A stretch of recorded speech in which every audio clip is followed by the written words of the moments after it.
May mga pagkakataon ba na pakiramdam mo kabayan, napapagod ka kahit wala ka namang ginagawa? Or yung tipong kumpleto naman yung tulog mo, pero pagkagising mo sobrang bigat pa rin ang pakiramdam. Parang may mabigat na enerhiya na umihila sa tahanan, may mabigat na enerhiya sa paligid. Sa negosyo, kwarto, sala, o kung saan ka madalas tumatambay kabayan. Hindi lahat ng dumi kabayan nakikita ng pisikal na mata. Hindi dapat malinis lang ang pisikal na espasyo, hanggang espiritual dapat kiniklens yan.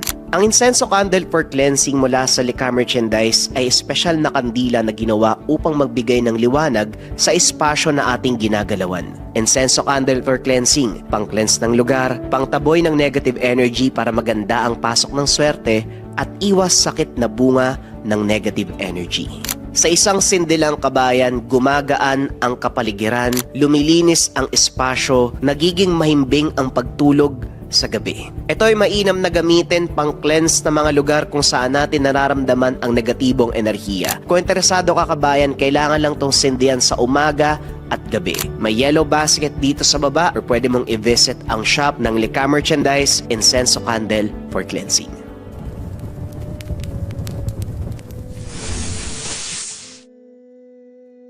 Ang kwentong ito ay hango sa totoong buhay.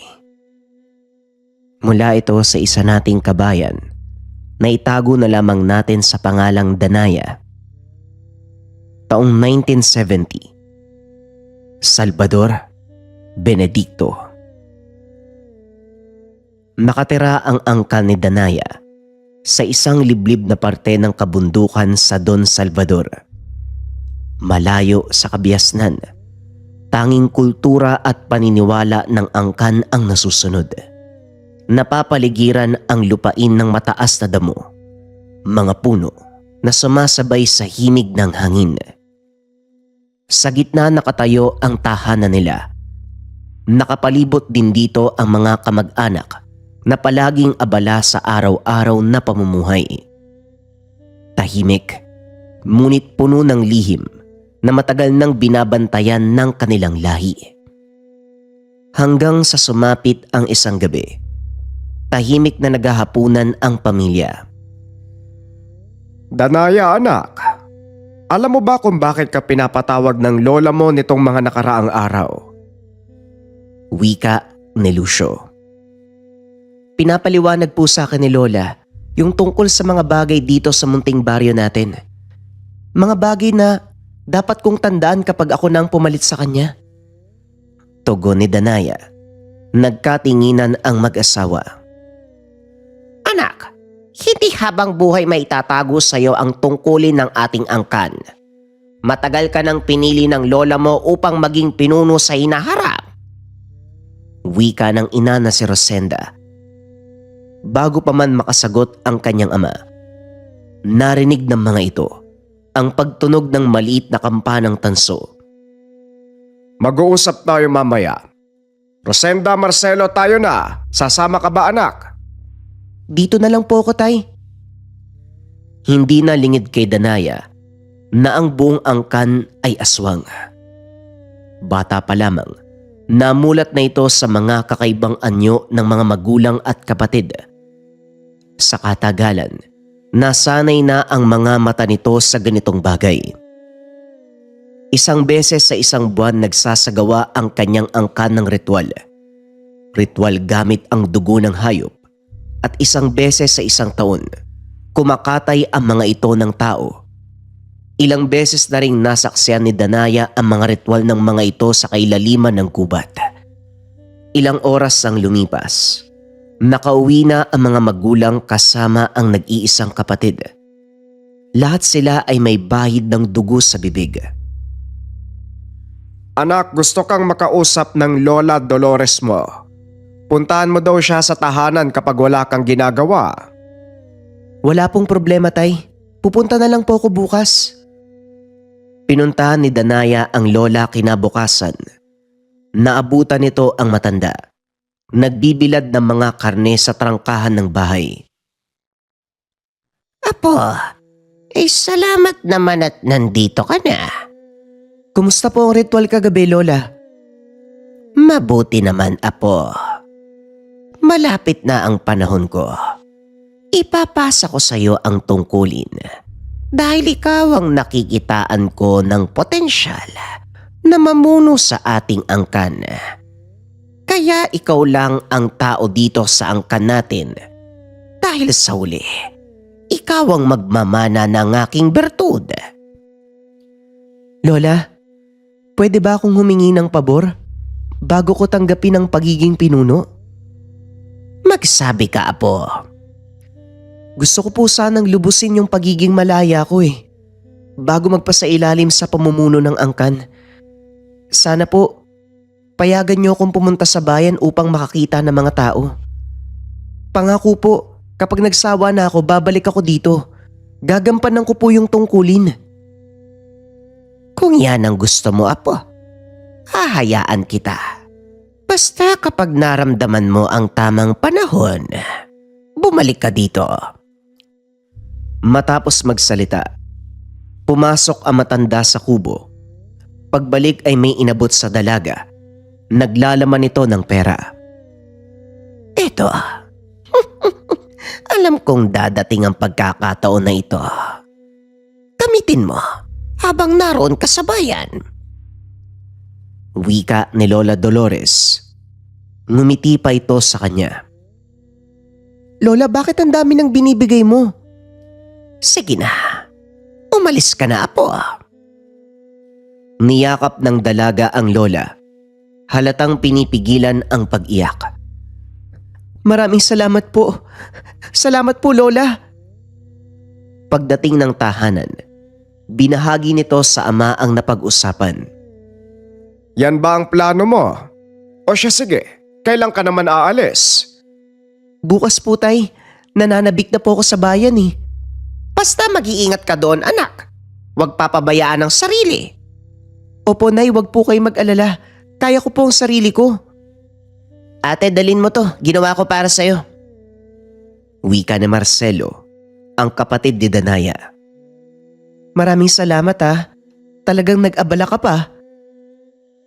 Kinabukasan, nag-impake na ito para sa pag-alis. Bago pumunta sa bayan, binigyan siya ng ama ng kulay itim na bato. Perpektong hugis, kumikinang sa sikat ng araw.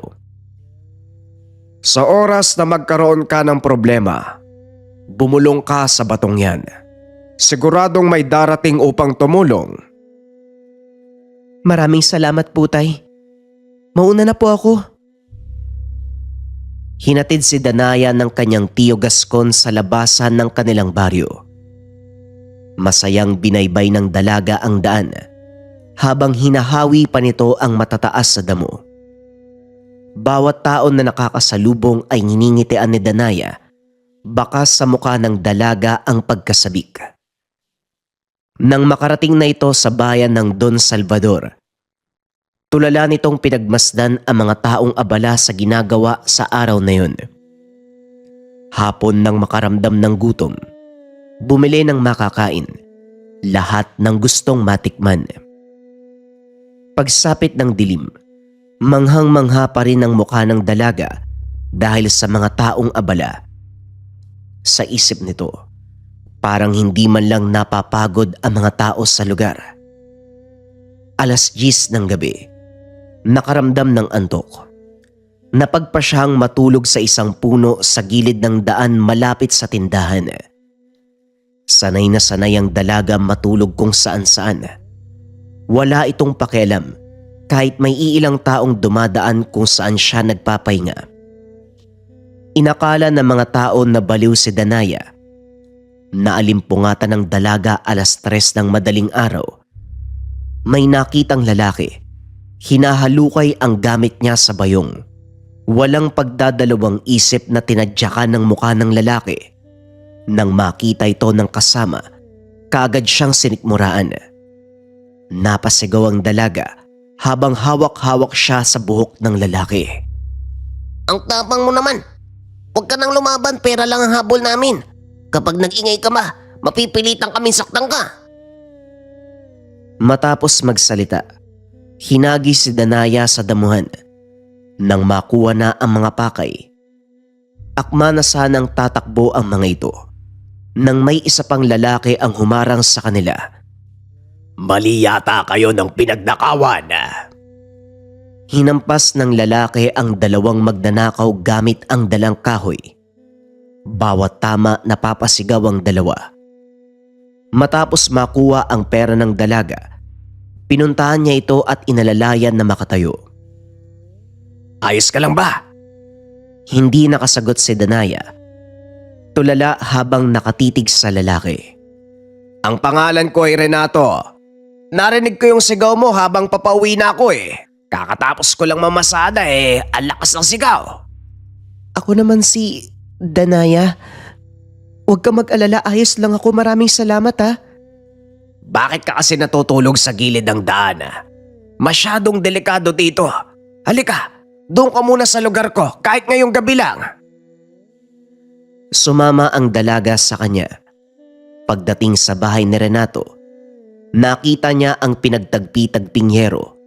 Kawayan, ito ang bahay ng nagligtas sa kanya. Ang ganda ng bahay mo ah. Ha? Ano maganda dyan eh? Isang ihip lang ng hangin tutumba na yan. Maganda pa sinasabi nito eh. Wag mo na akong bulahin. Sige na, maglinis ka muna ng katawan doon oh. Puro putik yung paa mo. Sumang-ayon ng dalaga. Nakangiti ito habang nakatitig sa binata. Kinabukasan, nalimpungatan si Danaya sa pagsigaw na naririnig sa labas. Renato, ano ba? Magtatrabaho ka ba? Gumising ka dyan! Lumabas si Renato para kausapin kung sino ang nasa labas. Amo, sa iba niyo po muna ipabiyahe yung padyak eh. May asikasuhin pa ako sa araw na to eh. Asikasuhin? Ay nako, o siya sige, bukas ka magtatrabaho. Opo amo, bukas na lang po. Nang makalis na ang babae, ginising nito si Danaya. Tinanong kung taga saan at kung bakit napadpad sa lugar. Taga-bukid lang ako. Kahapon lang napadpad sa bayan. Naglayas ako eh.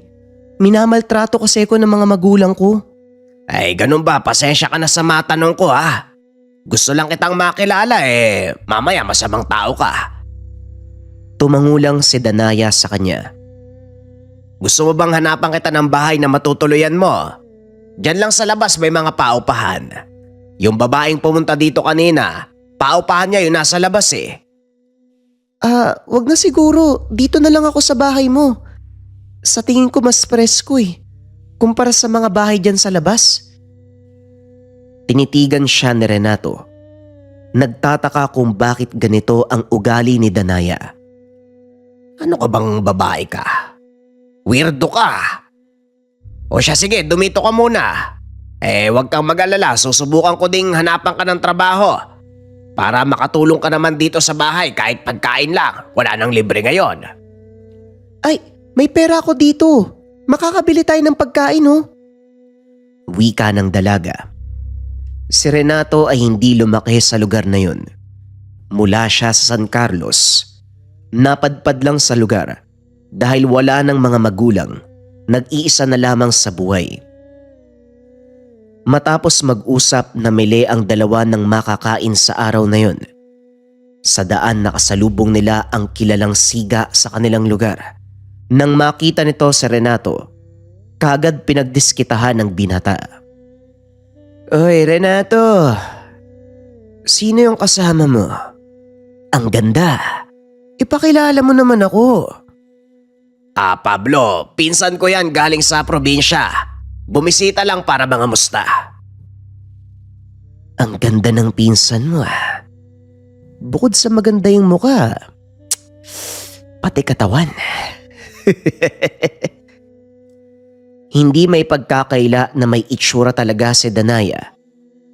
Maputi, balingkitan ang katawan, makintab ang buhok.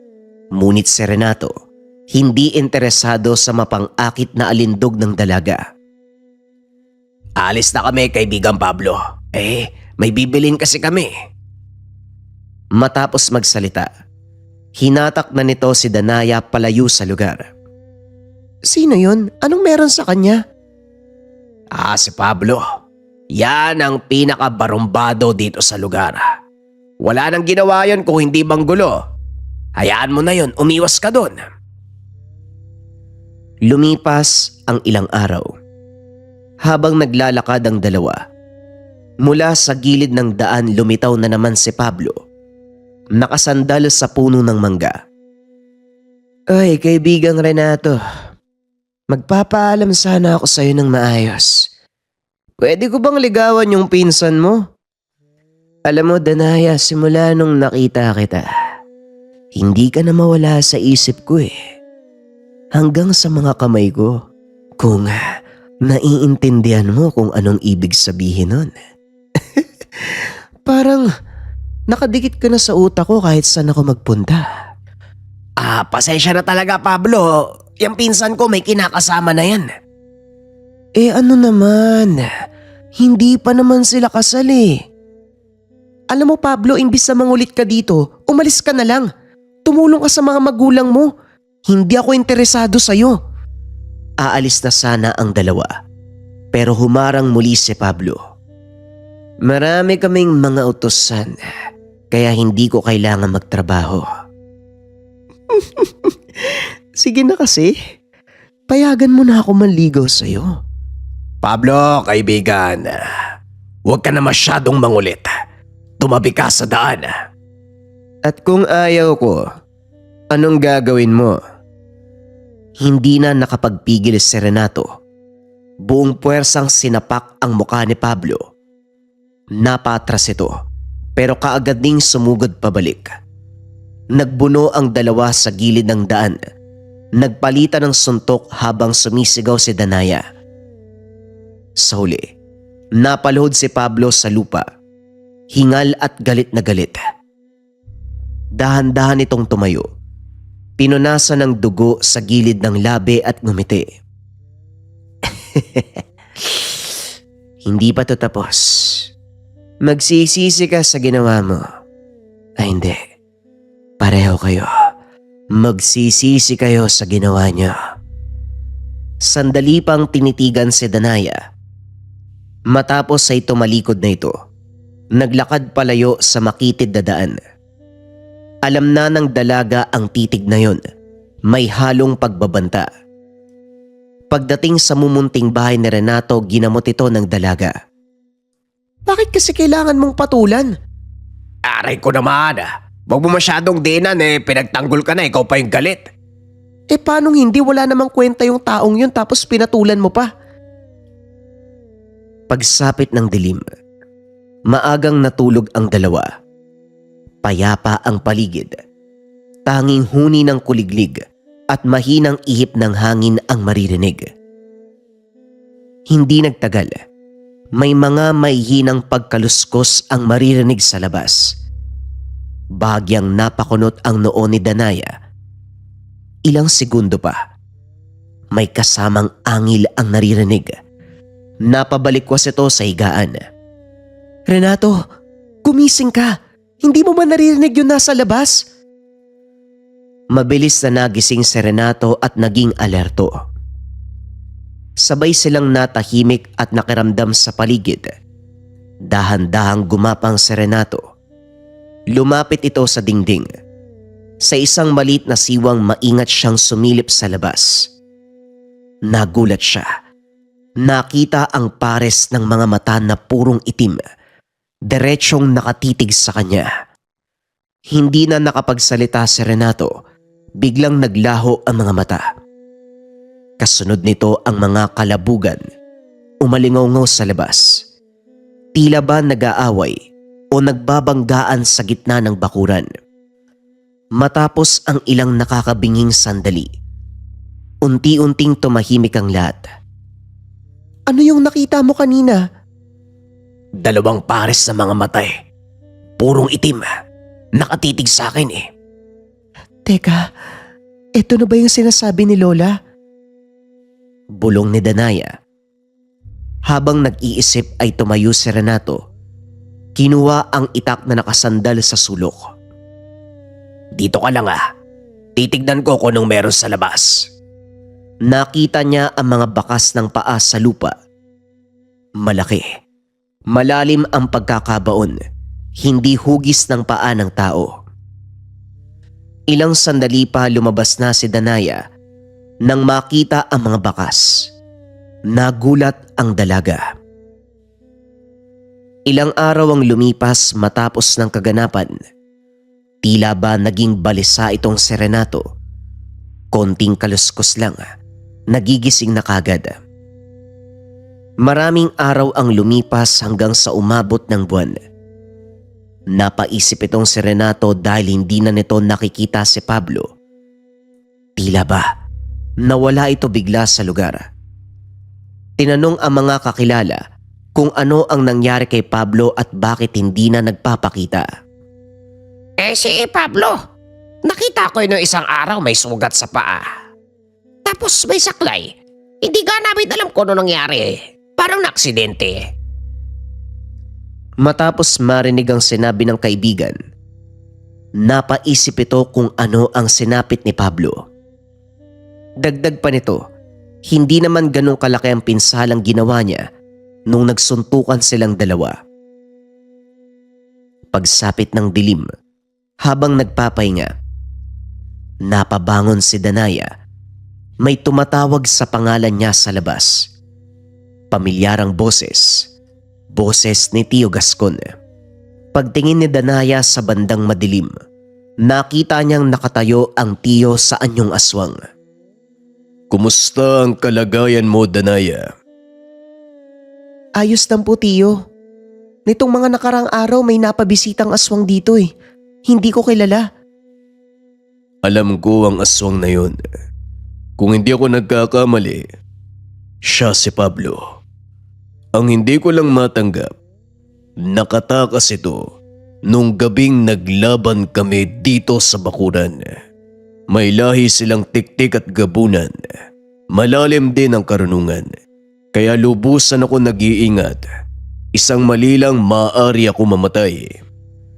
Hindi makapaniwala si Danaya sa narinig. Matapos nun, nagsabi ang tito na kailangan niya nang umuwi upang ibalita ang nangyaring sagupaan. Mag-iingat po kayo, tiyo ha. Pakisabi na lang po sa mga magulang ko at Tia Dolores. Nangangamusta po ako. Tangulang ang naisagot ng tiyo nito. Kagad nang umalis sa lugar. Ilang araw ang lumipas na payapa ang kanilang buhay. Si Renato ay bumalik sa pagpapadyak. Si Danaya, abala sa gawaing bahay, na tila ba mag-asawa na ang dalawa.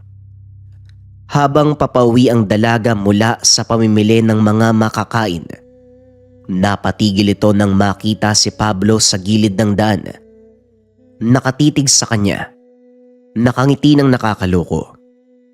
Napakunot ang noo ng dalaga dahil sa pagkakaalam nito, maraming sugat na natamo si Pablo.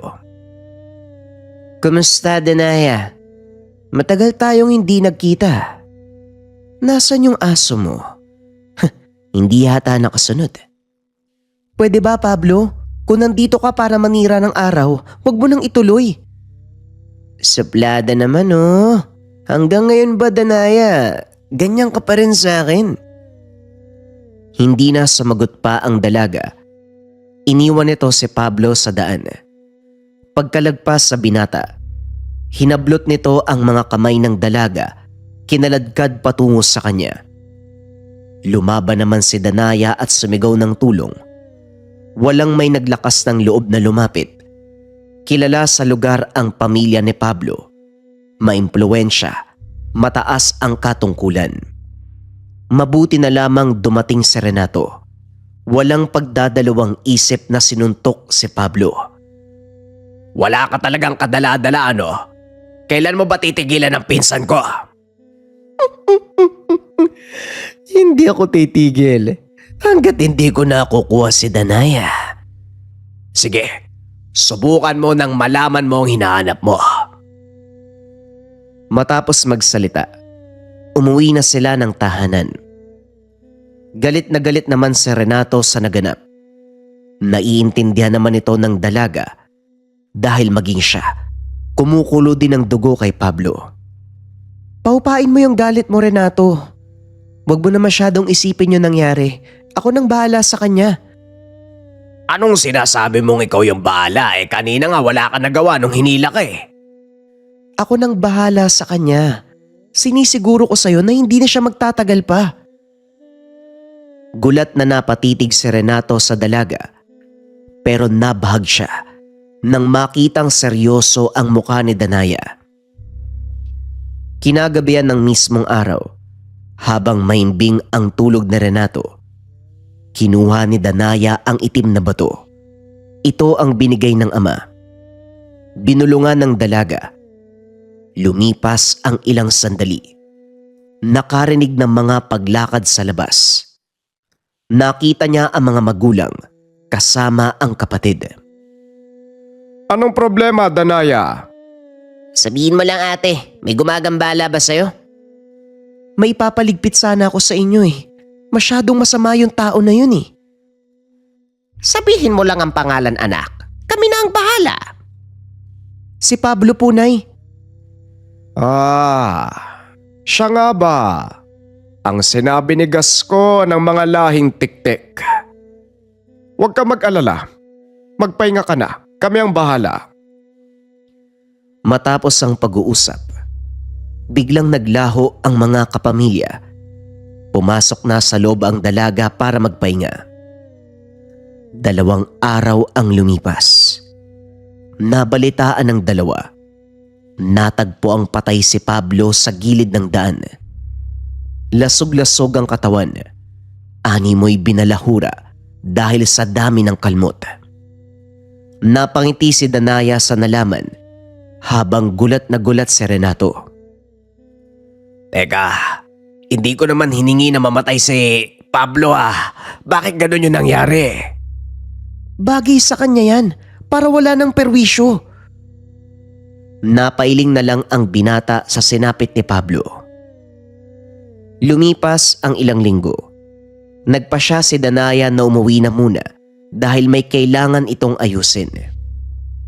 Di ba sabi mo minamaltrato ka doon? Bakit ka babalik? Balang araw, Renato, ipapaliwanag ko sa iyo ang lahat. Sa ngayon, may aayusin lang muna ako. Matapos magsalita ng dalaga, hinalikan niya sa pisngi si Renato. Sana naman maisipan mong bumalik bumisita ka. Huwag kang mag-alala, babalik ako, pangako yan. Pagdating sa baryo, may kaunting pagbabagong napuna. Isa na dito ang altar sa gitna ng lugar. Sa bungad pa lamang ng baryo, mainit siyang tinanggap ng pamilya. Habang nag-uusap, nabanggit ng kanyang ama ang patungkol kay Pablo. Sinabi nito na naging madali ang pagpatay nila sa aswang. May napansin pa ang mga ito. 2 aswang na tutulong pa sana, subalit mabilis nilang nilisan ng lugar. Iniwan nila si Pablo sa damuhan na malubha ang kalagayan. Alam mo tay, hindi ko naman gusto yung nangyari sa kanya eh. Pero masyado siyang masama. Pinagdidiskitaan niya ako, wala naman akong ginagawa eh. Huwag mo nang isipin si Pablo. Ang pinakamalaking problema ay ang mga kalahi niya. Siguradong alam na nila na kami ang pumatay. Kaya nga po bumalik ako dito, tay. Alam ko magiganti ang pamilya ni Pablo. Napalingon ng dalawa nang marinig ang boses ng matanda. Huwag kayong mag-alala. Kapag sinubukan nilang pumunta dito, hindi sila magtatagal. Lola, kumusta po kayo? Niyakap ng maigpit ni Danaya ang lola. Labis sa pagkasabik ang naramdaman. Pagsapit ng gabi, muling magdadaos ng ritual ang buong angkan. Doon ay sumama na si Danaya. Dito nagaganapin ang pag-aalay sa gitna ng ating baryo. Hindi na sa gubat. Kumilos na ang mga taga-baryo upang kunin ang alay. Doon nakita ni Danaya ang iba't ibang uri ng hayop. Habang isinasagawa ang ritual, Nanonood lamang si Danaya sa kanyang mga kalahi at ang kanyang pamilya. Sarap na sarap sa mga ginagawa. Nakangiti pa ito habang sumusulyap sa kanya. Kailan mo balak saluhin ang pagiging pinuno? Gusto ko nang magpahinga. Matagal na akong nabubuhay, apo. Kailangan nang magpahinga ng katawang lupa ko. Malapit na, Lola. Isang hiling na lang po ang gusto kong tuparin. Gusto ko pong magpaalam sa lalaking tumulong sa akin sa bayan. Gusto ko siyang pasalamatan. Pagkatapos po nun, babalik po ako dito para maging pinuno. Walang problema.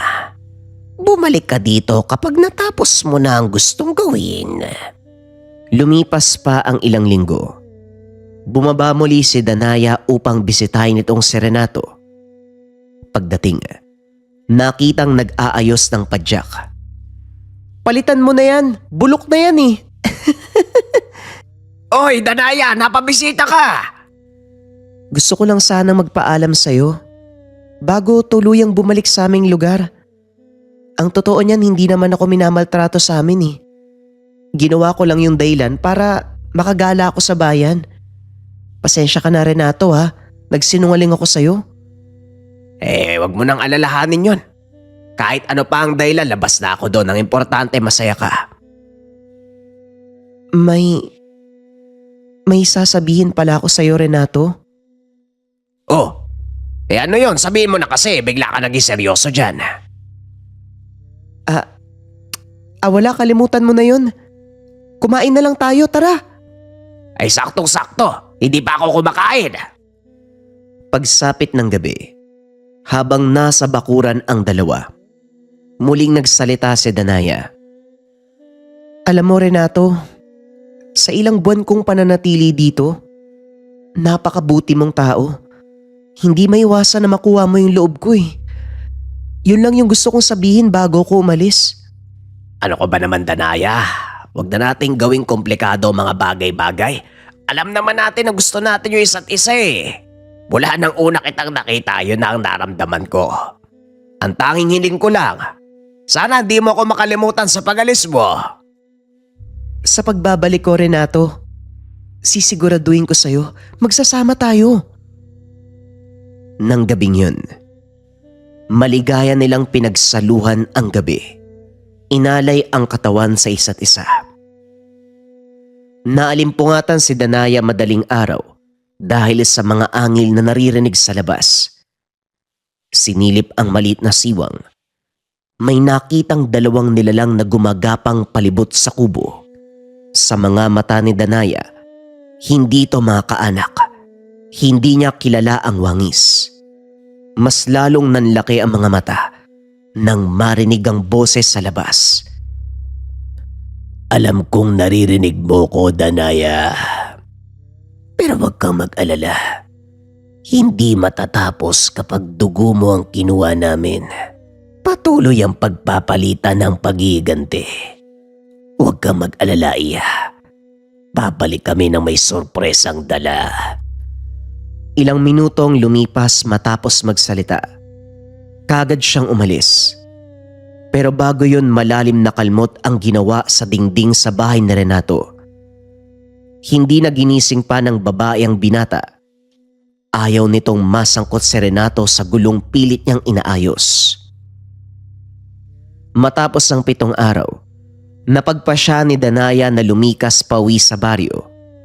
Labis sa lungkot ang naramdaman ng magpaalam. Ngunit matatag ang puso para sa isa't isa. Sa daan pauwi, may sumusunod sa kanya. Malakas na kaluskos ang maririnig sa damuhan. Ngunit sa kabila nun, kampante pa rin naglalakad ang dalaga. Malapit na siya sa kanilang baryo. Nakarinig ng pag-angil, mga sigaw sa hindi kalayuan. Nakita si Tio Gascon, kasama ang anak. May sakal-sakal na tiktik. Kilala mo ba ang isang to, pamangkin? Hindi po, Tio. Hindi ko po kilala yan.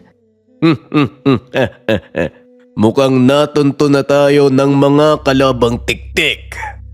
Ako na pong bahala magsabi kay Lola at kay Tatay. Maraming salamat po, Tiyo.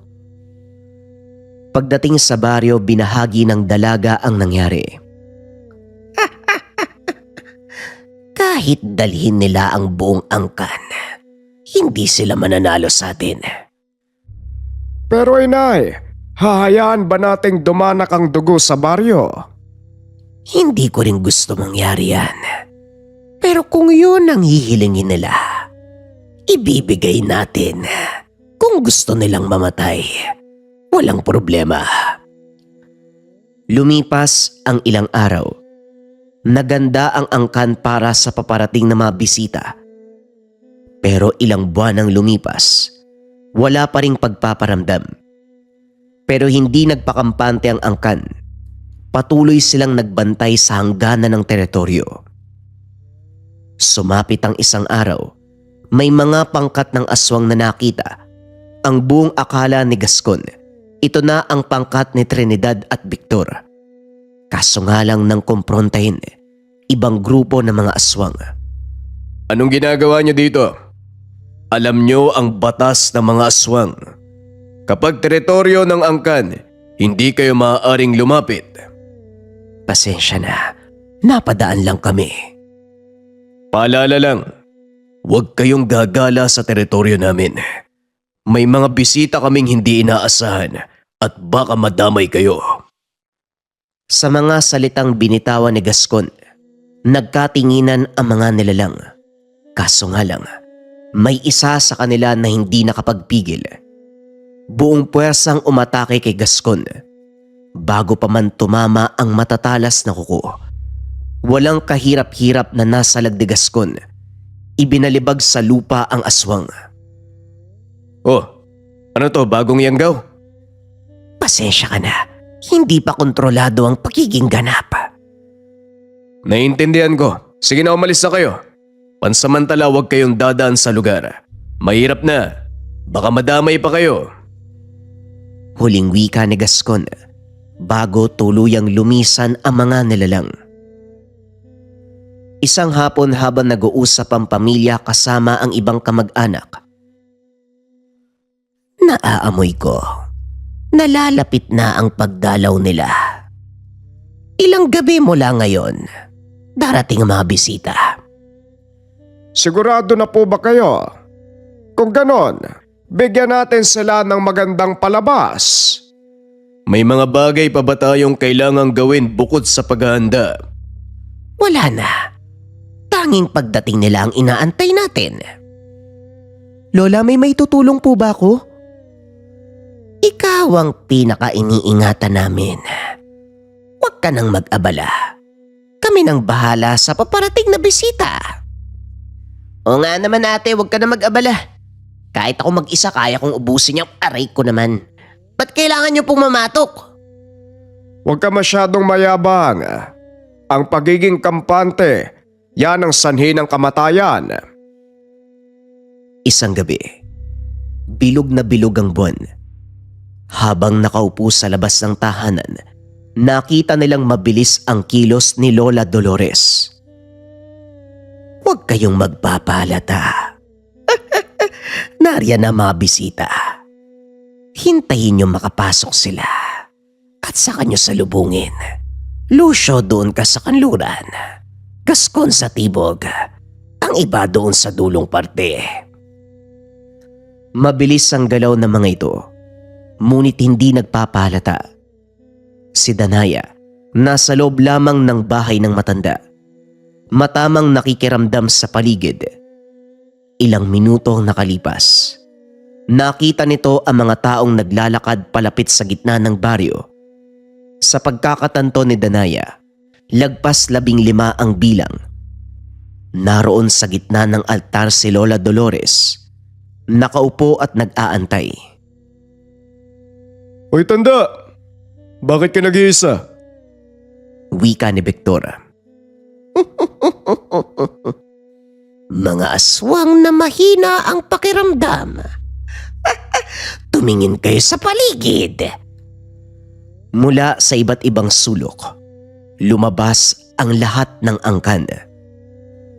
Ang tagal niyong dumating. Noon pa namin kayo inaantay. Eh di sana napaaga ang kamatayan ninyo. Talagang nagakot pa kayo ng mga kasama bago kayo lumusob dito, ha? Kahit magdala kayo ng 100, hindi kayo uubra. Matagal na akong umiiwas sa gulo eh. Pero kung yan ang gusto nyo, pagbibigyan namin kayo. Huwag kayo masyadong magpakampante. Hindi kami dadayo dito nang hindi handa. Nagpalit na ng anyo ang mga gabunan. Mula sa mga patpating pangangatawan, naging malalaking nilalang. Kung sa palagay nyo lamang kayo dahil sa inyong angkan, nagkakamali kayo. Sa isang iglap, 2 tiktik kagad ang namatay. Pinaghampas ni Gascon ang iba sa mga ito, dahilan para tumilapon. Ang iilang mga kalaban, pinagtulungan ang isa nilang kaanak. Nakaiwas ito. Ngunit may napansin ang matanda na kakaiba. May itim na likido na tumutulo sa kanilang mga kuko. Kaya pala malakas ang loob nyo. Meron kayong tinatagong bagay. Kagaya ng sinabi ko, hindi kami pupunta ng hindi handa. Walang problema. Tignan natin kung hanggang saan naabot ang mga lason nyo. Nanlaki ang mga mata ng matanda. Nang makita nito, tumumba sa lupa ang isang kaangkan na pinagtulungan ng mga tiktik. Isa-isa nang natutumba ang mga kalahi mo. Ikaw na ang susunod, tanda. Walang sagot na namutawi mula kay Lola Dolores. Matalim ang titig nito. Sa isang iglap ay nagpalit ng anyo. Naiiba ang anyo ng matanda sa lahat ng nasasakupan. Mas doble ang laki kumpara sa mga gabunang kasama. Sa isang iglap umatake si Lola Dolores sa 2. Umilag naman ng mga ito. Ngunit mas mabilis ang kilos ni Lola Dolores. Nahablot ang paa ni Trinidad. Hinambalos ang tiktik sa lupa. Rinig ang malalakas na kalabog. Ang lahat ng mga aswang na naglalaban, napatingin sa direksyon ng 3 naglalaban. Matapos ang ginawa ng matanda, hindi na muli pang bumangon ng aswang.